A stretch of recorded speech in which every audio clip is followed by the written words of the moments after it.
Hey, Cubs fans, and welcome to a brand new edition of Cubs on Tap. We're doing something a little different today. Obviously, there is not just two of us, there's four of us. The whole gang is here. I'm Ron Luce, joined by Cody, Juice, and Joe. Gentlemen, how are we doing tonight? Fellas, I just got off work, went to the chiropractor, got my back cracked, and now I'm home. Feeling great. Feeling awesome. Me, myself. Everything else about the Cubs just sucks, but, we're going to talk all about that. But they're other not than playing that, right now. I'm good. Yeah, it's actually spin zone. The Cubs can't break our hearts today because they don't play. Can't get your heart broken if the Cubs don't play. The meme of the guy pointing at his head. So... No, I'm good, guys. Glad to be here with you all, and it's always good to see you all. Absolutely, man. It's always a blast. And Juicy Juice, I know you're on the road, man, down out in new territory for work. I mean, what's up with you? What's going on? In Fort Wayne, home of I think it's the Red Caps out here. Don't have a game going on tonight, so walked by the park. I'm actually right next to it, but I think the South Bend Cubs are in town, and I'll be in South Bend in a couple days. So think about heading over to that game on Wednesday. So who knows, might have some live updates about some prospect guys, and be a fun little talk while there's no Cubs baseball. Like Cody said, they can't hurt us, but I wouldn't be surprised. The Cubs can do a lot of things to us that we don't expect them to do. So wouldn't surprise me if they, right in the middle of this home run derby when all the positive vibes are, they trade Chris Bryant for like a bag of balls or something. So yeah, didn't want to jump to it right now, but hey, sometimes we gotta, this is what this podcast is going to be about today. Yeah, sometimes you just got to pull the Band-Aid off.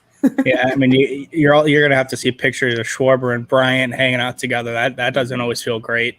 Castellanos too. Oh yeah. Well, and I feel like the worst part about it is, and correct me if I'm wrong, but like the two guys that have pretty much all but been confirmed that are going to get traded are the two representing the Cubs at the All-Star game. So it's like there's the spin zone where they can hurt us tonight. You watch like the former Cubs with the current Cubs, and it's like, cool, none of these guys are going to be Cubs in about 2.5 weeks. So yay us. But just quickly, hello, Dope Redbeard. How are you, sir? Happy All-Star break to you too. Shout out to Dope Redbeard. That guy fucks. Absolutely. Awesome dude. Always popping in our comments. And I love that guy. Fort Wayne Tin Caps. There you go. They're the Padres. Tin Caps, whatever. He's got you. He's got you covered. See? Hey, Our listeners always got all of us covered. That shows how much I really cared about the minor league team around here. But yeah, no. I know Mackenzie Gore. He's a AAA, so I mean, I can't watch maybe the the guy that brings us back. In a trade for a Chris Bryant or a Kimbrel, maybe potentially. Speak it into existence, Juice. Gonna keep doing it into existence. Gonna keep doing it. No, but I mean, it's been busy. I mean, I know everybody's happy it's the All-Star break, but it's very busy. It's very busy. Obviously, today was day 2 of the MLB draft. For those that tagged along with that, Cubs made 9 picks today. Obviously, picking Wicks yesterday as their first rounder, and 9 additional guys today. Ooh, excuse me. The first 5 round picks, you can all go read those at ontapsportsnet.com. 6 through 10 is going to be coming after this podcast because I'm finishing that one up. So that's on me why that's not out yet. But gentlemen, we'll talk a little more probably about the draft, some combination of us here later in the week, kind of doing like a little bit of a recap show about that. But we're here, a little All-Star break checkup. Obviously, I think if you would have asked us about this episode circa 3 weeks ago, we would have been in a lot better spirits about this episode. We've been like, yeah, the Cubs are in first place, top of the NL Central. Things are going well. They're going to be buyers at the deadline. And then the egregious losing streak happens, and now we are where we are. And so that's where I guess we'll just open the floor. I know Juice and I, we talked, we told ourselves we weren't going to talk trade deadline stuff on Friday's episode. And what did we end up doing for about half the episode but talking trade deadline stuff? So Joe and Cody, I want to kind of turn it over to you guys first and just get some of your thoughts, because I haven't spoken to either one of you since the reports came out that the Cubs were going to be sellers. So I would love to hear your guys' opinions. Cody, the mic is yours, man. What's up? How you feeling about the whole scenario? Well, we kind of talked about it a little bit on Skies Falling last night. It was so cubes. Well, if you know, the Like that was a thing on Twitter a long time ago. If you know, you know. Cubes. It was very Cubes for the Cubs or for Jed Hoyer to say life comes at you fast. We're sellers, blah blah blah, and then for them to put out that lineup that they put out that night, it was so Cubes.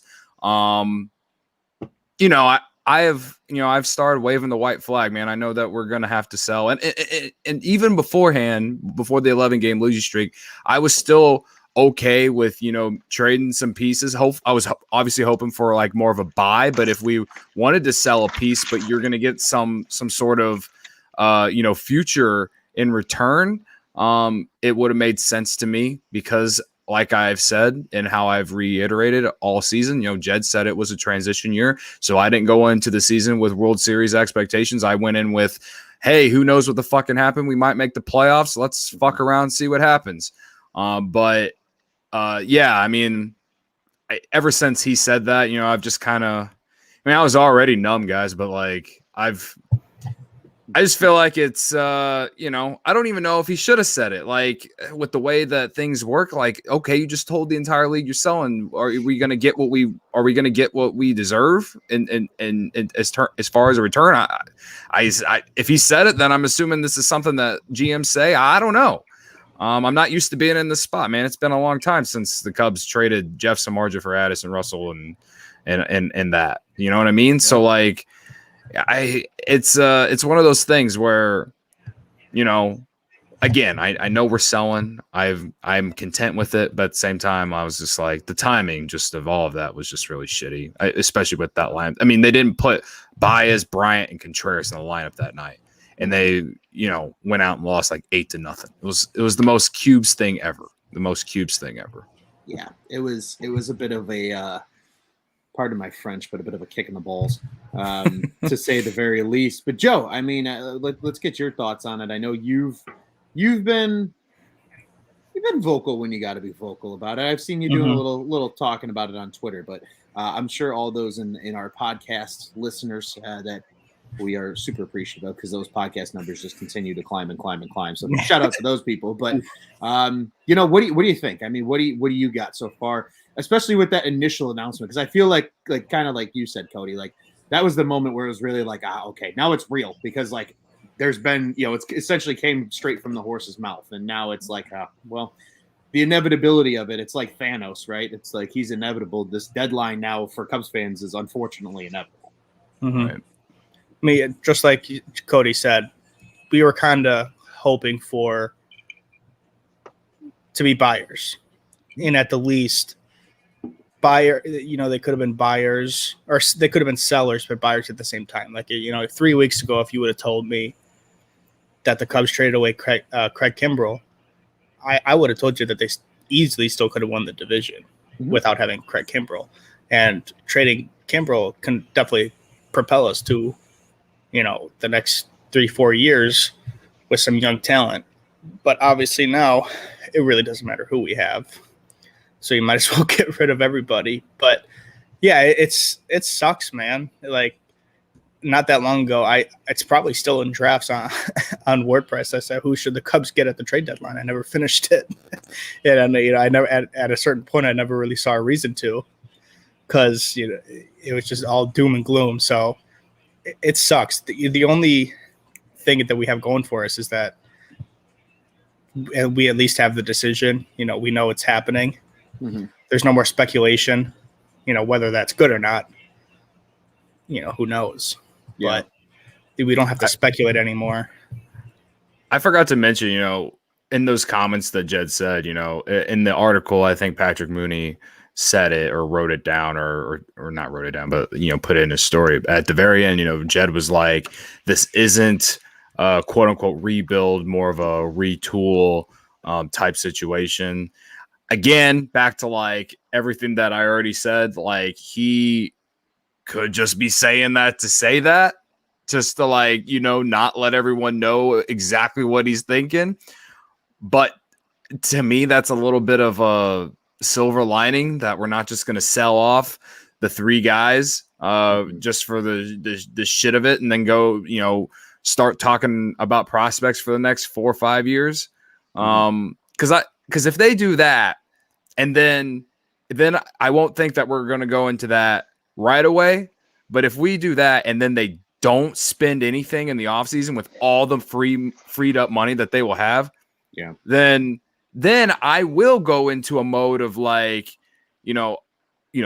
fucking don't give Tom Ricketts any more money. Don't go to games. I've stand pat on, we are very lucky fans to be able to go to Wrigley Field and enjoy the Cubs the last 6-7 years. But if they were to sell off those guys and then not do anything to genuinely try to make the roster better right away, then that's a slap in the fans' face.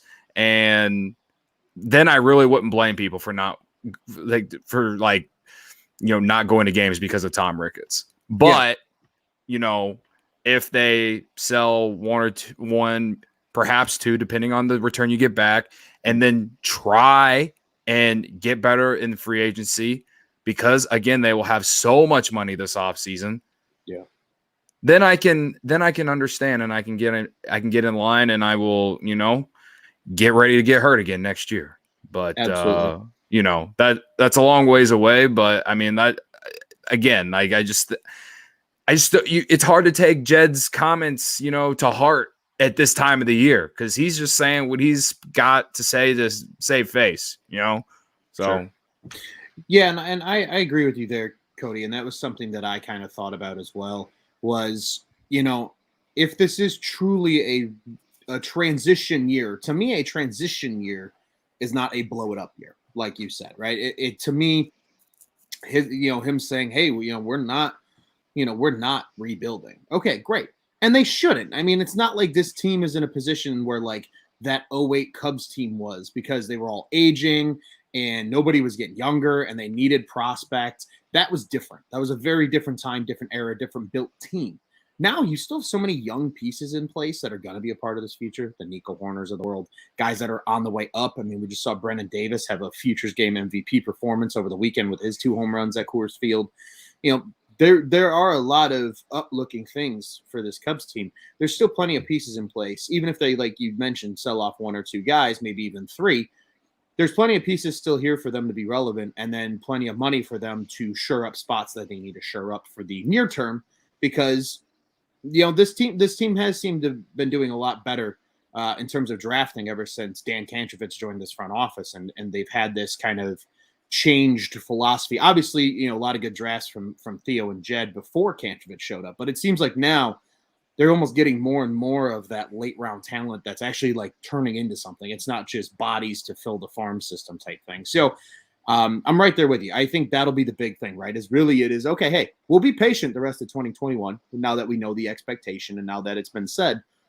Yeah, don't break Cubs fans' hearts, because then I agree with you. Like I'm to the point where I admittedly I have not been to a Cubs game since May. It's been a very long time since I've been to Wrigley Field, and that's just been because of how shit's happened. But I'm kind of there with you, Cody, of the like, hey, if they aren't ready, because again, now you've set an expectation as ownership for this to be a winning franchise, not just to have 1 or 2 good years and then try and rebuild again every 2 years, especially how big of a market it is. So I'm right there with you, man. If you're going to then go for it and say, hey, we're going to be competitive again, we're going to keep drafting well, we're going to be able to turn into that type of franchise that can continually replace talent when guys get too expensive, cool, great. Yeah. But if you don't do that, then yeah, I'm right there with you. I'll go to Wrigleyville, but I'll go support all the beautiful bars and restaurants around the ballpark instead of the ballpark itself. I mean, in a sense, you're giving money to Ricketts one way or another because he pretty much owns the entire area. But I wouldn't blame people for boycotting going to games, man, because that's where he's going to get the most money. Okay. And when you're talking there, a thought popped in my head. Back in before 2015, I swear there was an article out there and it had a quote from Tom Ricketts saying that he wanted to turn the Cubs organization into like the Yankees, like the National League Yankees, for the version of the National League of the Yankees. And just that goes back to my point of selling all these guys just to sell them wouldn't make any sense if that is true. When on Skies Falling last night, me and Tommy were talking about, that tweet that of mine that went viral on Friday.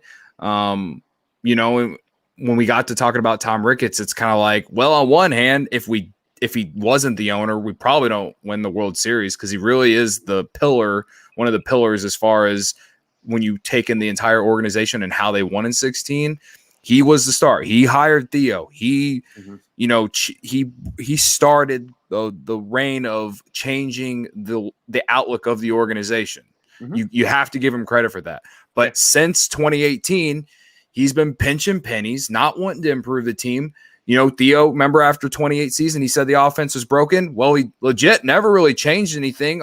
If they would have actually changed stuff and then added all those small, cheap contracts they did, who knows where the organization would have been? You know what I mean? Like, because a lot of those small contract guys panned out to be really productive.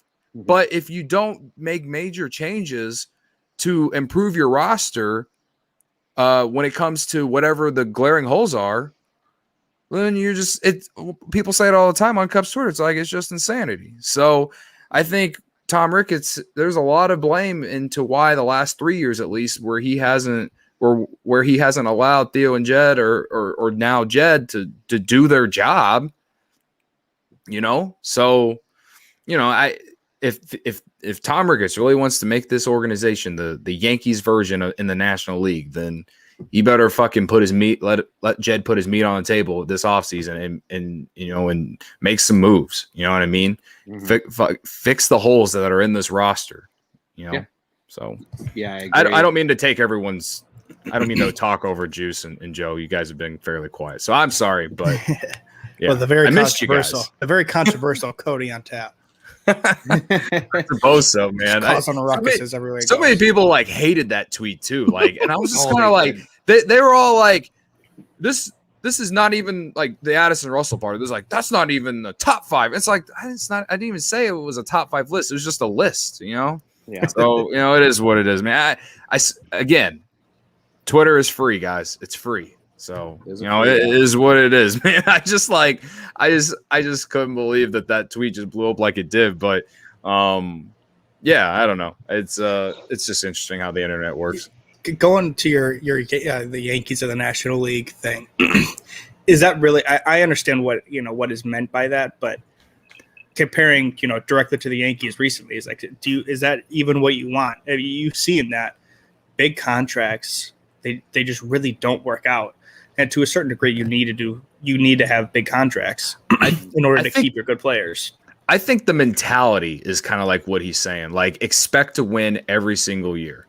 The Yankees haven't won the World Series since 2009. But no matter what their rosters, even when they after 2016, or even in 2016 when the Yankees sold at the deadline, I still feel like their fan base thought still had expectations to at least make the playoffs, which they did. And then 2017, they turned it around just like that. You know what I mean? Tell me the last time the Yankees full on rebuilt their franchise?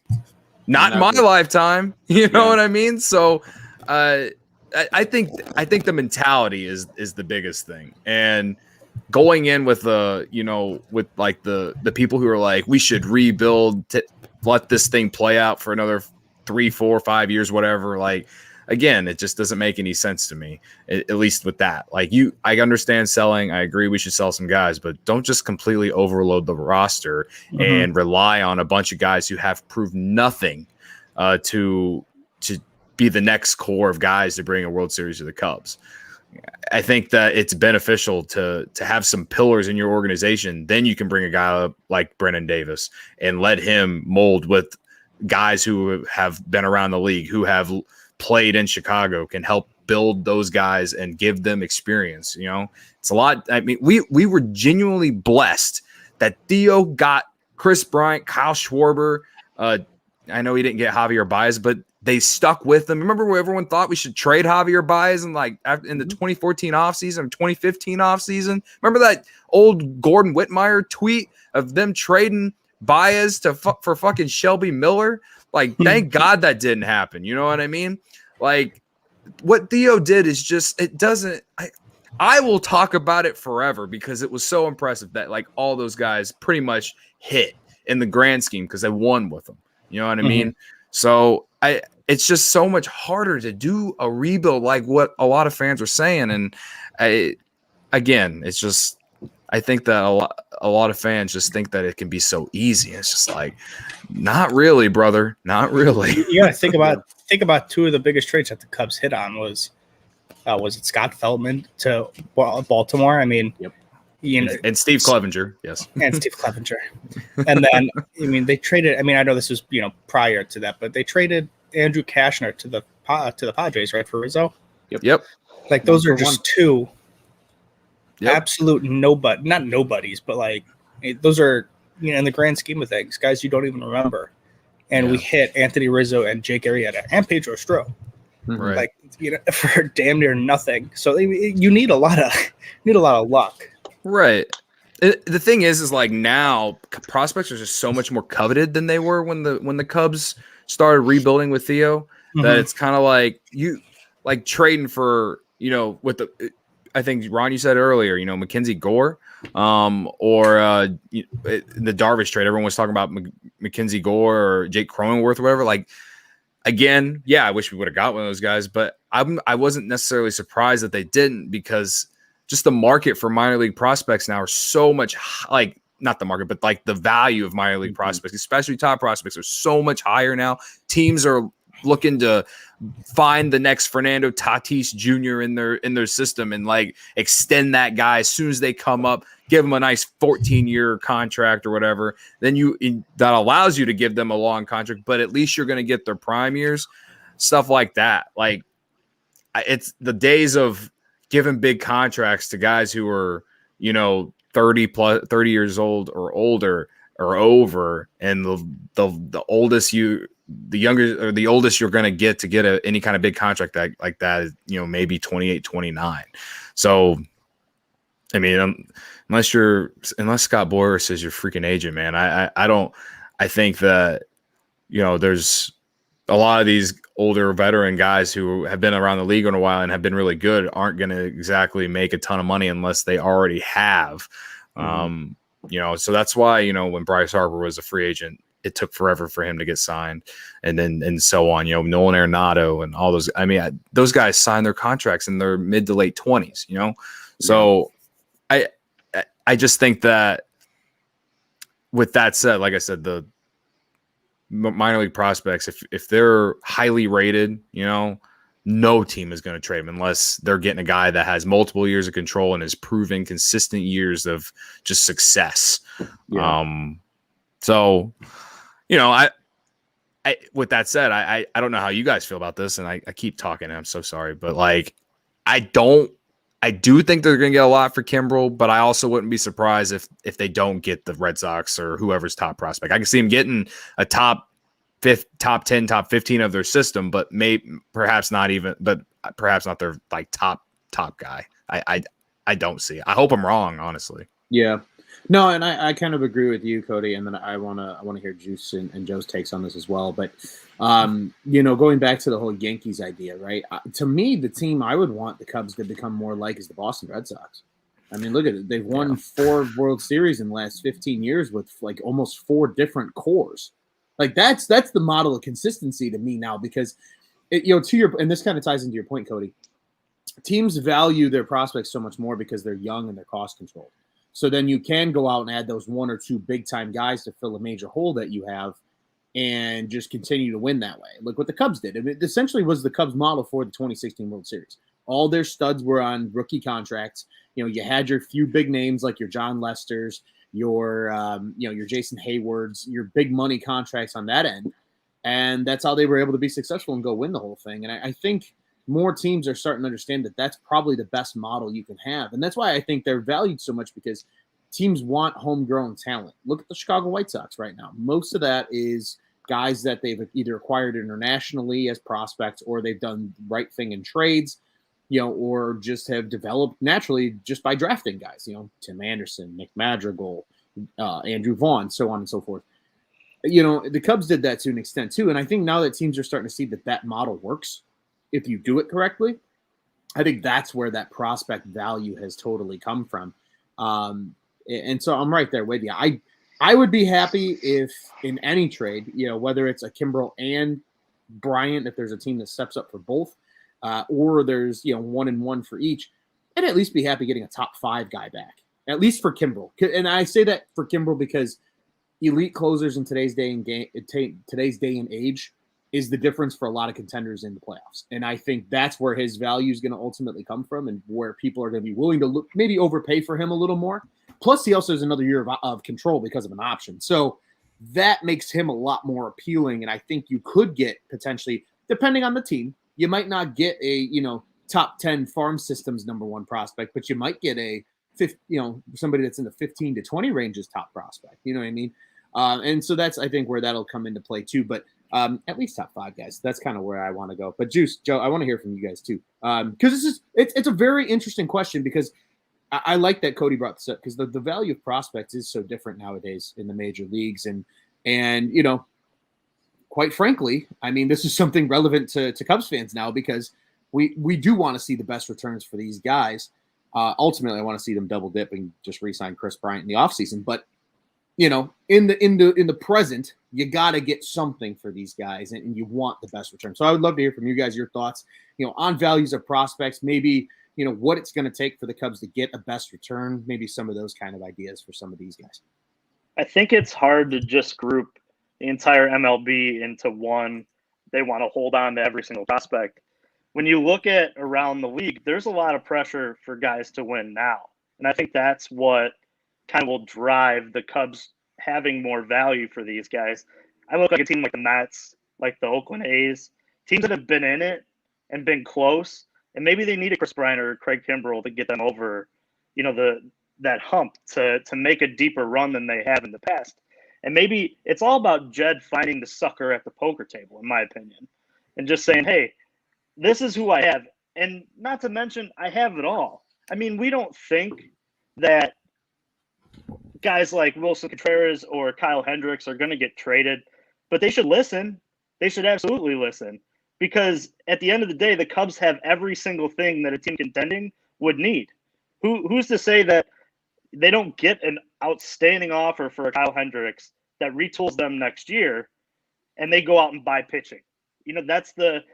I look more in terms of next year, and I'm going to put my meat on the table, like we say here at On Tap. When's the polar plunge? Is it February when they do that? If the Cubs do not spend money in the offseason, I will do the polar plunge. And I fucking hate cold water. I'm going to tell you that right now. Fucking hate it. I will do it. I'm going to tell you that right, because there's no logical explanation where this team doesn't spend money. You have a stadium that needs to get filled. You have tons of money around the ballpark that needs to get spent. You have a network.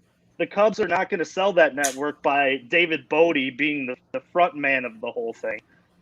They're going to buy. Like, every Cub fan who's listening to this right now, step off the ledge. You have such a backing. And I know the Ricketts may not have spent in the last 2 years, but coming out of it, there is so much money that is coming off the baseball payroll, regardless if they pump more into it or not.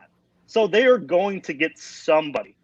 Now go out and see what you can get for these players. And there's nothing wrong with double dipping either. There's nothing wrong with letting a guy like Chris Bryant go and play half a season in Oakland and then just telling him, hey, you come back with your best offer and we'll match it. Because if you truly want to be here, we'll pay it. We want you back. We want you as a pillar. We just understand that we're not contending this year. This is just not in the cards. We don't have the starting pitching. We don't have the depth that we think we need. We've had a lot of injuries.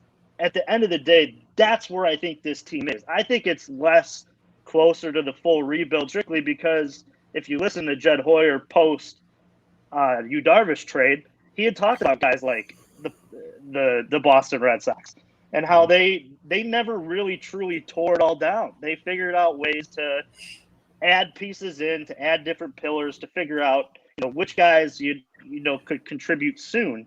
I don't think that we're going to be getting the Darvish trade in general. I think was so different on what these trades are going to look like, strictly because it was quick up against the league year. They had to get under X amount of dollars before it kicked in, and that's how they did it.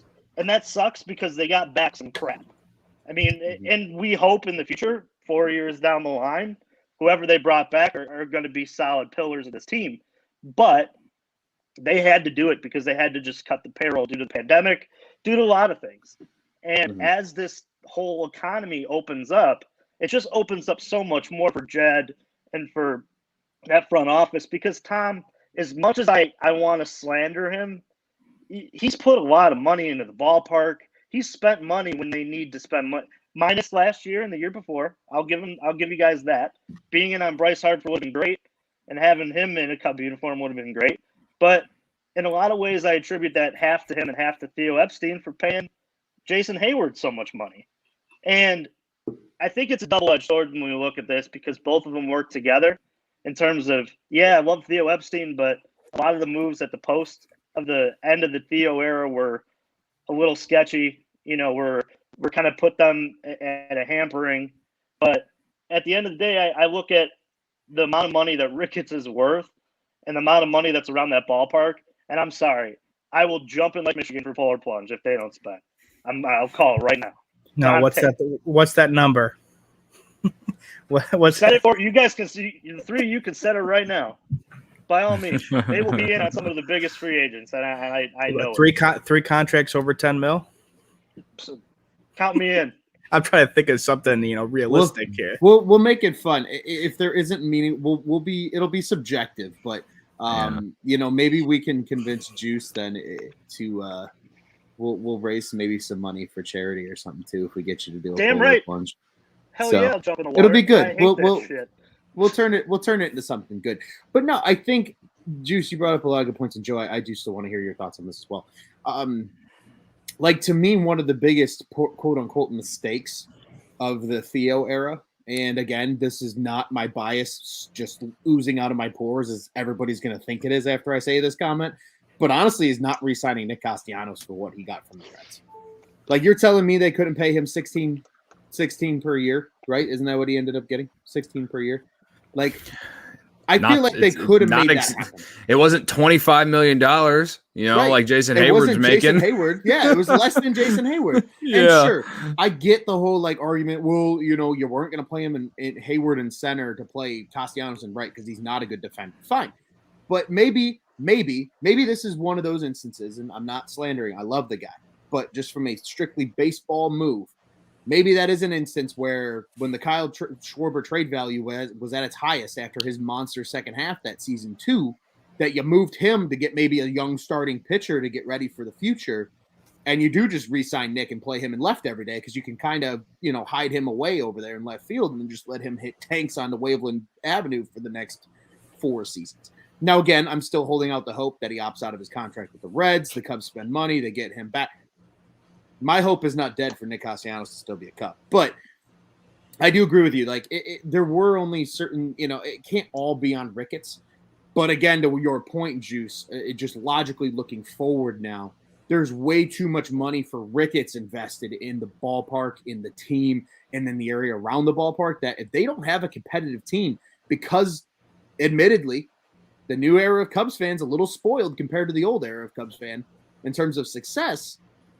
People aren't going to go to the ballpark like they used to when they were the lovable losers and still pack that place. It's just not going to happen. So I'm kind of in that boat with you, Jason. Also, the team on the south side of the city is also good, and they're at the beginning of their winning window. Do the Cubs want to be rebuilding during that? The team that, quote unquote, is in the best market of the city, the team that, this isn't slander, but let's be real, has more fans. Like, it wouldn't make any sense to do any kind of 4 or 5 year rebuild. So yeah, whatever we do is is going to be huge for the future. Whatever Jed does here, no pressure, Jed, but also don't fuck this up.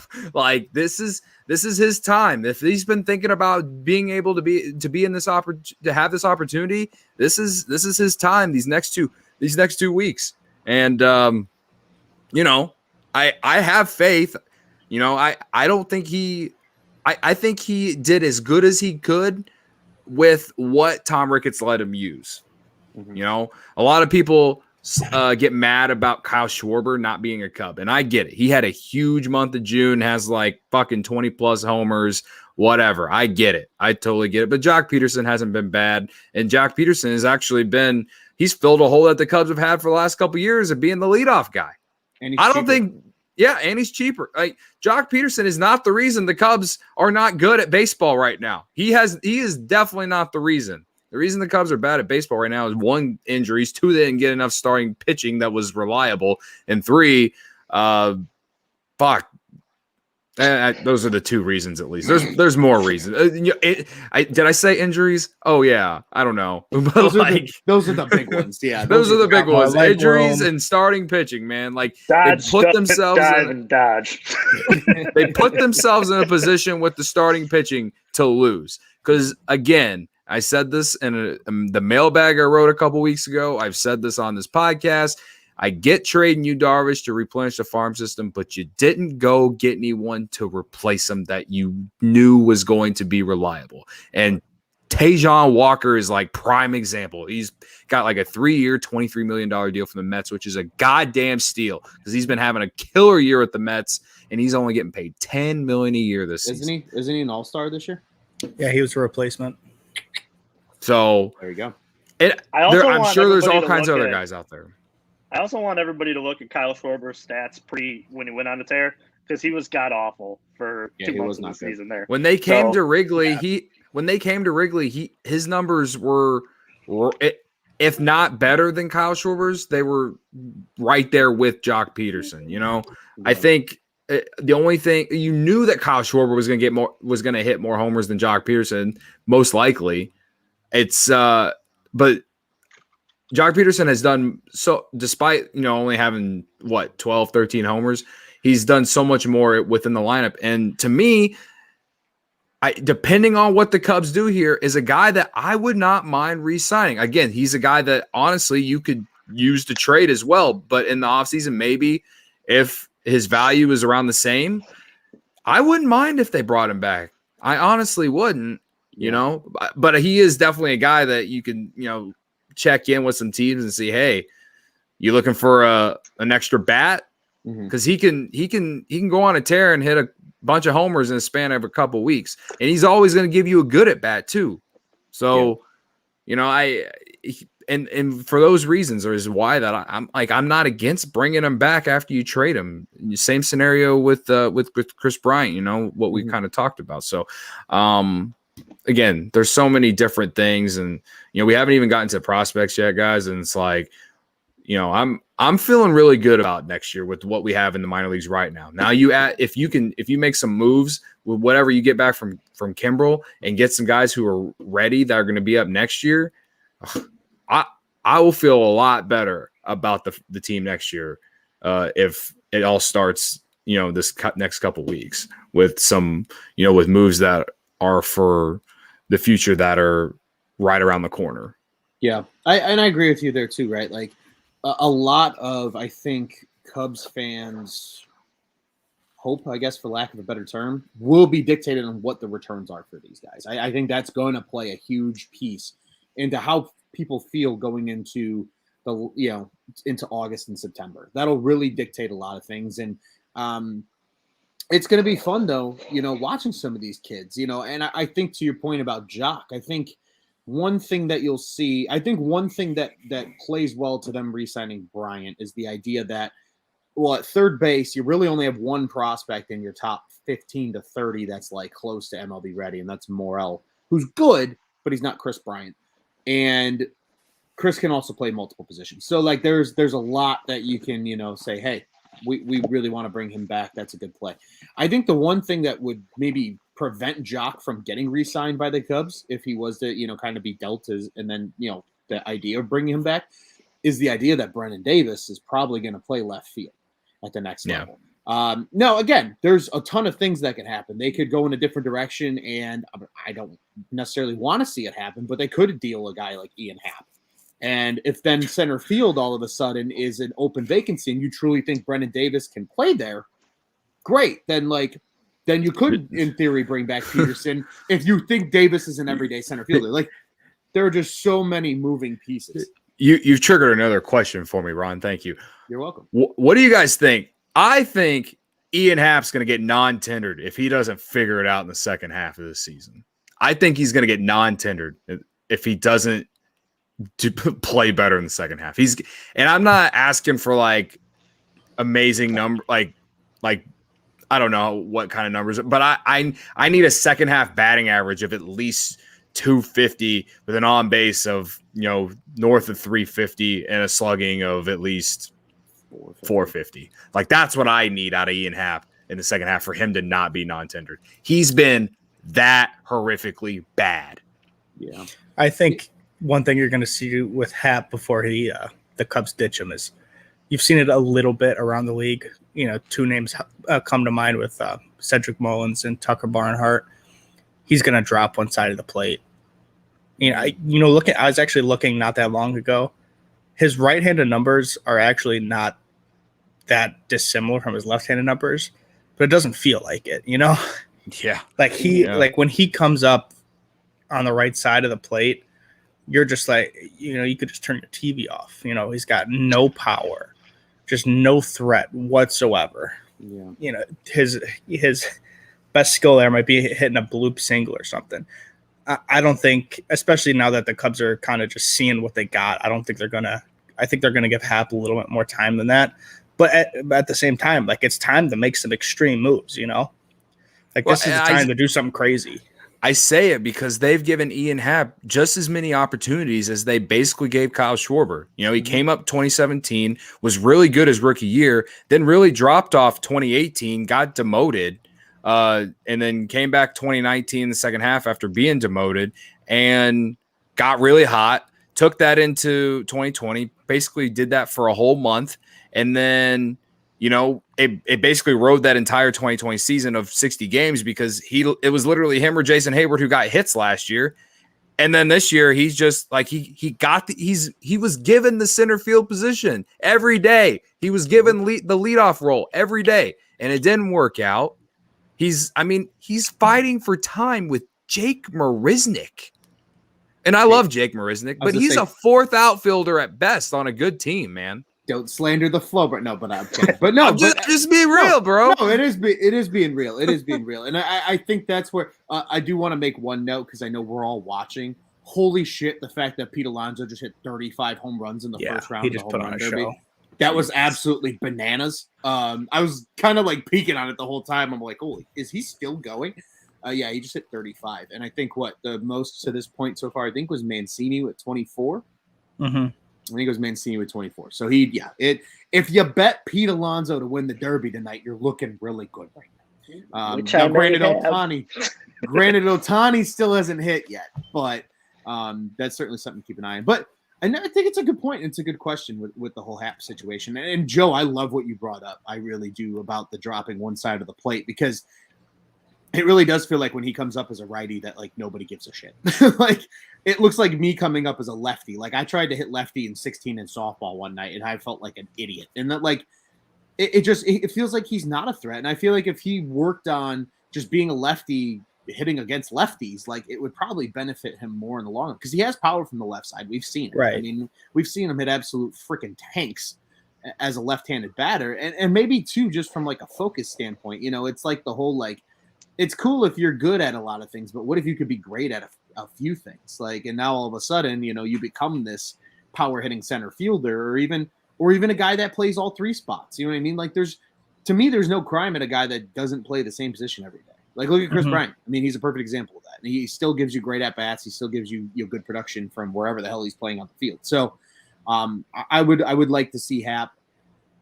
I really wouldn't hate that, actually. I'm kind of for that idea of him dropping that right side of the plate. Just let him be a lefty every day. It's cool. There's so few – I mean, let's be honest, too. There's so few switch hitters in today's day and age that are, like, actually good at switch hitting. If any, really. I can't even really think of any off the top of my head. Chipper Jones still playing? Yeah, I was going to say Chipper was probably truly, like, the last great, like, true switch hitter, if we're being entirely honest. And I think just – a lot of that has to do with just how good these pitchers are nowadays. You're better off just focusing on how you see the ball from one side of the plate. You know what I mean? Versus trying to figure out two sides of the plate and remembering, oh, well, I'm hitting lefty today. So this right-handed pitcher is going to throw, his sliders coming in on me. I guess in theory it's like, oh, well, cool. Well, whatever side I'm batting from, in theory, the pitch motion is going to be the same. Lefty, you gotta, that slider's still coming in on you. But it's like, what if you just got really good about being able to, go against the lefty and be able to poke that slider out and away? You know what I mean? And then all of a sudden that's a double down the line instead of maybe a strikeout because you try to swing on it inside and you miss. And what's the worst thing about just being, being an outfielder is the most platoonable position, Mm-hmm. It's not maybe what we expected out of Ian Happ, but if he's able to just crush righties from the left side, there's plenty of guys who can handle left-handed pitching. We have one in Jake Marisnik, there's no shame in finding a nice platoon option. Plus, I mean, I don't know if you guys saw this, but he's a coffee salesman now anyway. So, I mean, it's not like he doesn't have a backup gig if he gets let go and not podcast extraordinaire. Anywhere. Yeah, I mean, no, I'm with you guys on that. I agree with you what you said, Cody. He's been given every chance, and the problem too is, the Cubs have so much outfield talent in the system now that it's a matter of time until, you got to, shit on the pot or get off. So. Right. I get giving him as much time as they did because he was a first round pick, but I mean, you felt like when he came back up in 2019, after watching Albert Almora for 3 months or whatever it was, like, all right, you thought he finally figured it out, and it just hasn't. He might be just a streaky hitter. I don't know, but when it's bad, it's bad. It's like watching Javi whenever he's striking out as much as he does. But at least Javi is elite defensively.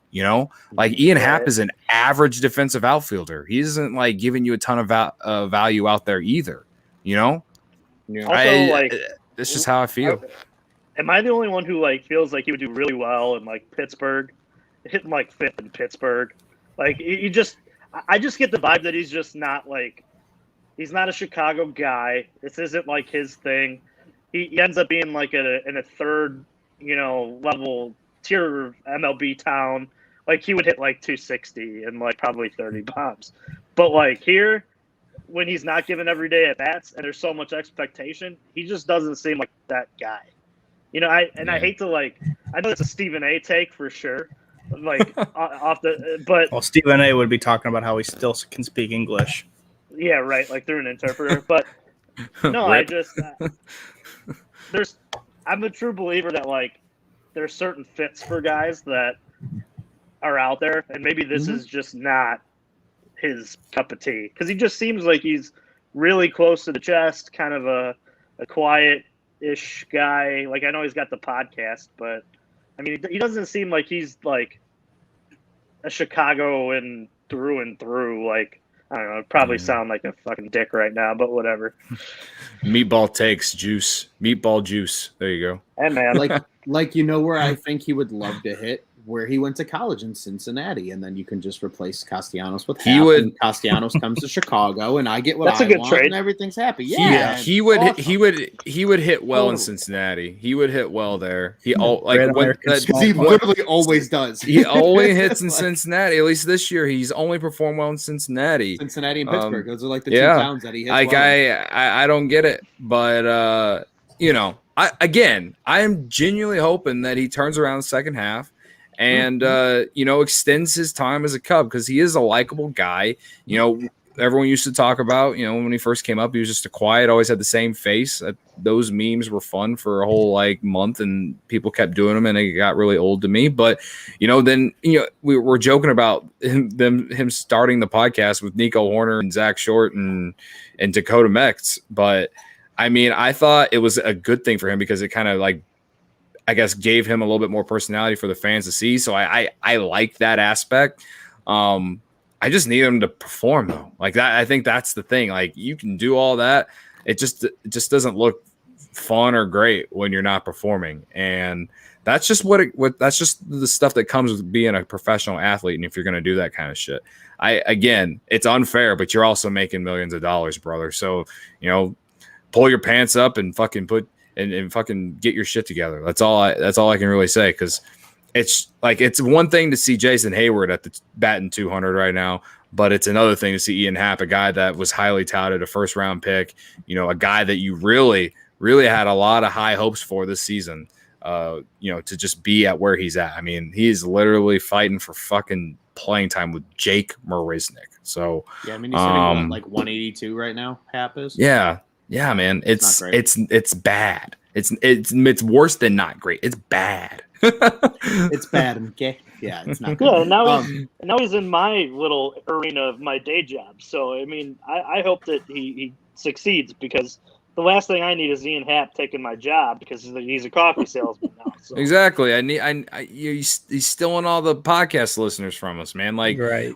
Damn right. This industry is so saturated, man. We don't need any more competitors, man. We don't need any more. Yeah, go back to hitting and like doing cool things with a baseball bat. We don't need your mouth on a podcast. Exactly. Oh my gosh. Yeah, I mean it's a loaded. It really is kind of a loaded gun going into this trade deadline, though. I mean, if we're being entirely honest, it really does feel like anybody, if you get the right offer on them, is kind of up for sale. You know what I mean? And again, to your point, like we would love to see a guy like Happ get going, but like if some team really believed in Happ and put a good offer out there for the Cubs, like would they think twice? Probably not. They probably do it. Same thing. I feel like they would they'd probably take a mid-tier prospect for Ian Happ right now. Yeah, but probably at least or maybe even like a guy that's just like in the low A, but hasn't just got drafted or something. You know. Yeah. And then they really need a bat, but don't want to like give a ton for something. I guess perhaps I don't know, but other than that, Cody, Ian Happ has no value. Cody, I think it was with you. I want to ask Joe and Ron. Who are the guys on this team that are not tradable? Because remember we were talking about not tradable or untouchable. Untouchable. Okay. Untradeable. I mean, we obviously. Because to me, Jason Hayward's untradeable, but to me, he's not untouchable. You know what I mean? So that's why I wanted to ask. To me, untouchables right now on this roster. I mean, I would love to say Chris Bryant, but I know that's not realistic. I mean, there's realistically, yes. To me, really, I actually have 3 names in mind. The 3 untouchables to me on this roster are Kyle Hendricks, Wilson Contreras, and Nico Horner. That's interesting because 2 of those to me aren't untouchable. Because Horner he's young. He's exactly what this offense doesn't have, which is a high contact bat that plays good Gold Glove defense. We saw it. He was up for the Gold Glove in 2020 at second base in the NL. I mean, I think he's going to be an all-star at least a few times in his career. Like, I think he's that good. Willie is he's such a freak of nature at a position that doesn't have a lot of offensive catchers. And as the NL eventually gets a DH and he can move around too if you really needed him to conserve his legs long term, I think that bat stays relevant for a lot longer. And then with Hendricks, he's such an efficient pitcher on such a reasonable contract in today's game. I mean, he's making like $13 million a year to be a front of the line rotation guy. I don't give a shit. He doesn't throw 95. He gets out. Could give a fuck. Yeah, but it's the spin zone that though. Kyle Hendricks is Kyle Hendricks. With that contract, you could get a ton for him, and I think that's why Juice thinks that he's not necessarily untouchable. It would suck, again, I don't necessarily support it, but it would be interesting to see what kind of offers the Cubs would get for Kyle Hendricks. Especially after drafting Jordan Wicks yesterday, as a lot of people are seeing as kind of like the next one. He throws a little bit harder, and I think by the time he comes to the majors, he's probably going to be hitting at least 94, 95. He's also a lefty too, so yeah, and he's a lefty, but wicked changeup according to all the people. Best changeup in the draft. Yep. Best lefty in the draft. So I don't know. I know they said he's like the most ready, but still, you're probably not going to see him until late 2022 or 2023, I would guess. But I think that's kind of like the thoughts on Kyle Hendricks. I don't think the Cubs are going to trade Kyle Hendricks, but it is something to I think he does interest a lot of people, no doubt. So sure.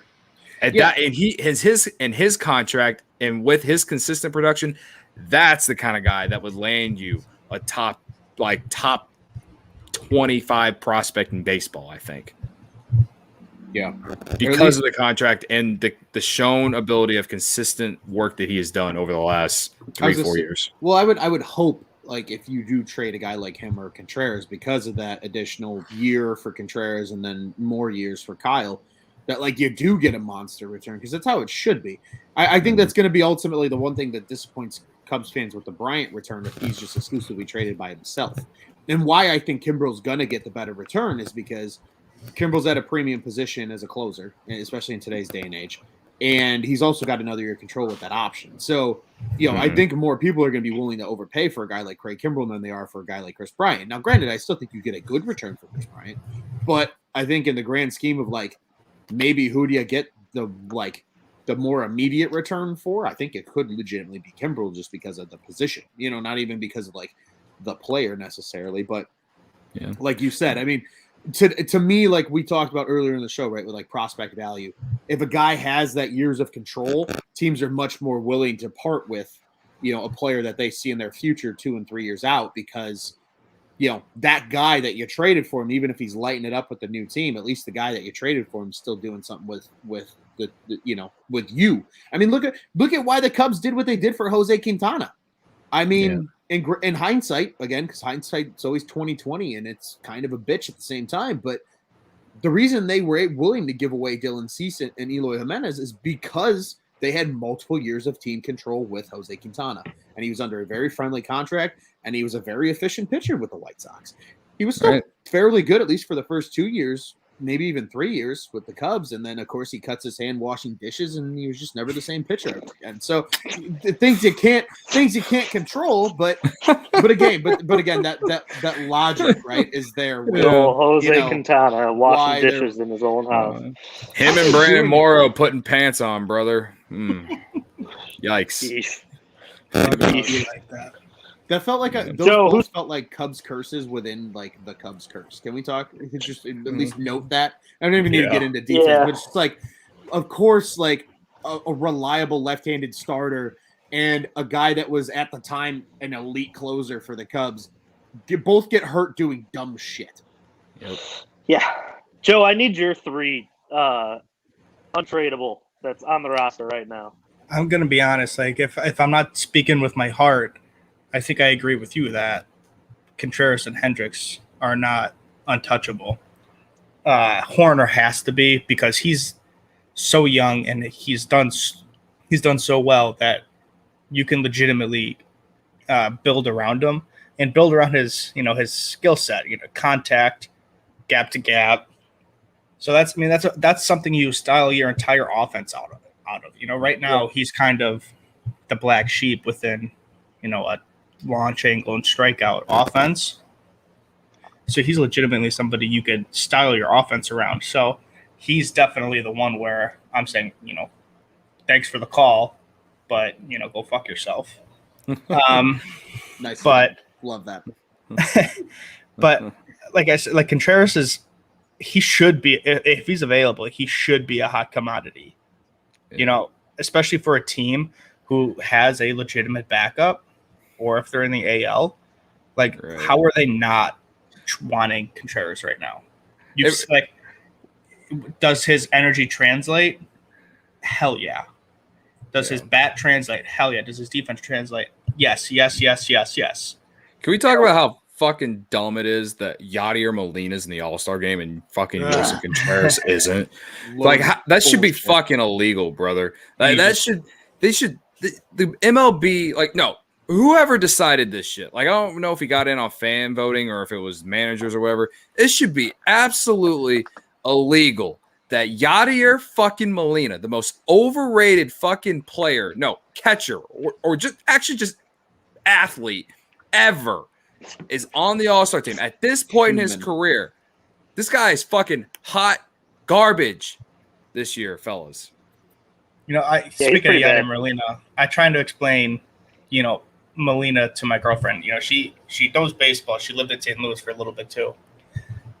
But, I try, it kind of came into my head. He's kind of like Frank Gore. At one point, was Frank Gore ever the best running back in the NFL? I have literally used that same reference, brother. I have used the same reference. And people are like, well, Frank Gore's a Hall of Famer. Well, yeah, Frank Gore's going to be a Hall of Famer because he played forever. That's so is Yadier Molina, Exactly. That's the only reason Yadier Molina gets so hyped up, because he's played forever. And he's in the top 5 of most caught games. Good for fucking you. You could squat for 9 innings for a really fucking long time and throw guys out. Cool, brother. Cool. That's it. He hasn't been able to consistently hit his entire career, and he has a WAR lower than Jason fucking Kendall. You kidding me? Cubs legend. Oh, Cubs legend Jason Kendall. Oh, I'm so glad I was able to get a rant. At what point in his career are you not taking someone else over him? Yeah, right. Like probably 5 years ago at least. Buster Posey.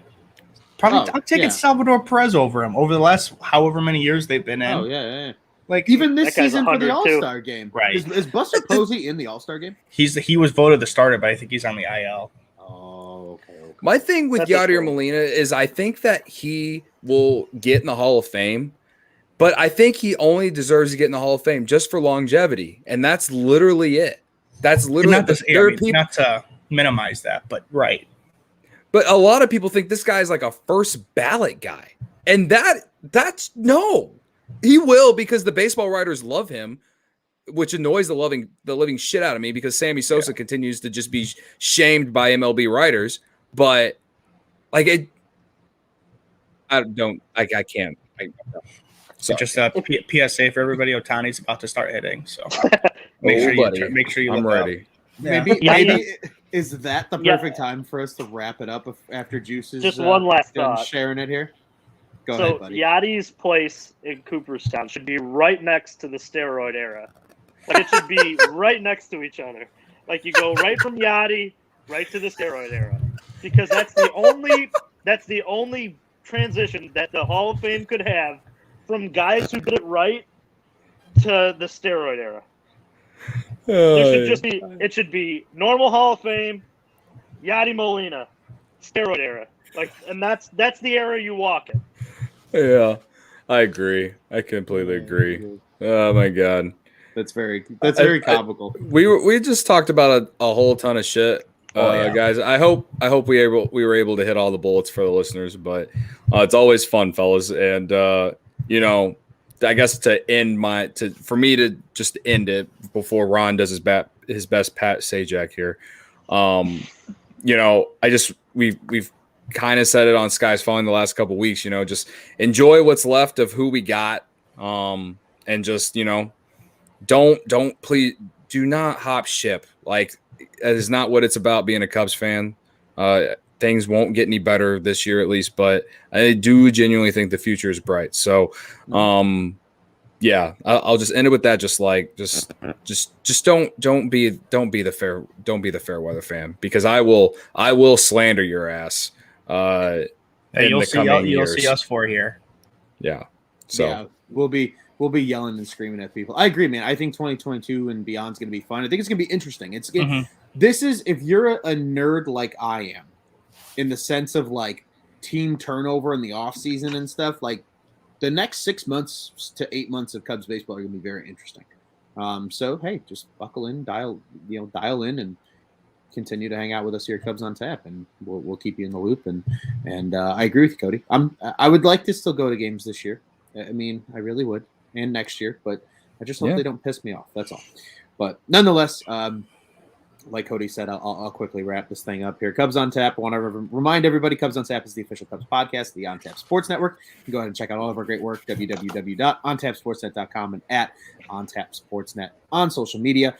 You can find the pod-specific accounts at Cubbies, that's Cubbies on Tap. That's on Twitter and Instagram. I am at Loose on Tap on Twitter. Cody is at Cody on Tap. Joe is at Joe Maris. Juice is at Juice on Tap. You can also follow all of our other guys like The Riot 326, Mr. Joey Dakota, at Marty Laval, and so many more that contribute here to Cubs on Tap. I see in the comments, just as a really quick, to Moeller FN on YouTube. Hello to you too as well. They commented hi. as well as Greg did earlier. So hello to you as well. But again, great Cubs coverage, Bears, Bulls, Blackhawks, and yep, again, Cubs fans. We all have White Sox friends. You can bring them to us as well. Sox on Tap, they do a great job. So the On Tap Sports Network, go ahead and check out what's on tap in Chicago sports. Sorry, ladies and gentlemen. Well, thanks for joining us. If you listened in, if you're listening in podcast version, we hope you enjoyed the show. From myself, from Cody, from Juice, from Joe. Some of us will be back probably later this week, do a little talk about the actual draft as that concludes on Tuesday. And then we'll be back with you after the Cubs game on Friday against the Arizona Diamondbacks. And we'll just keep this thing rolling right into the second half as the trade deadline approaches. And guys, without further ado, what do you say? Let's go Cubs. Let's go Cubs. Go Cubbies.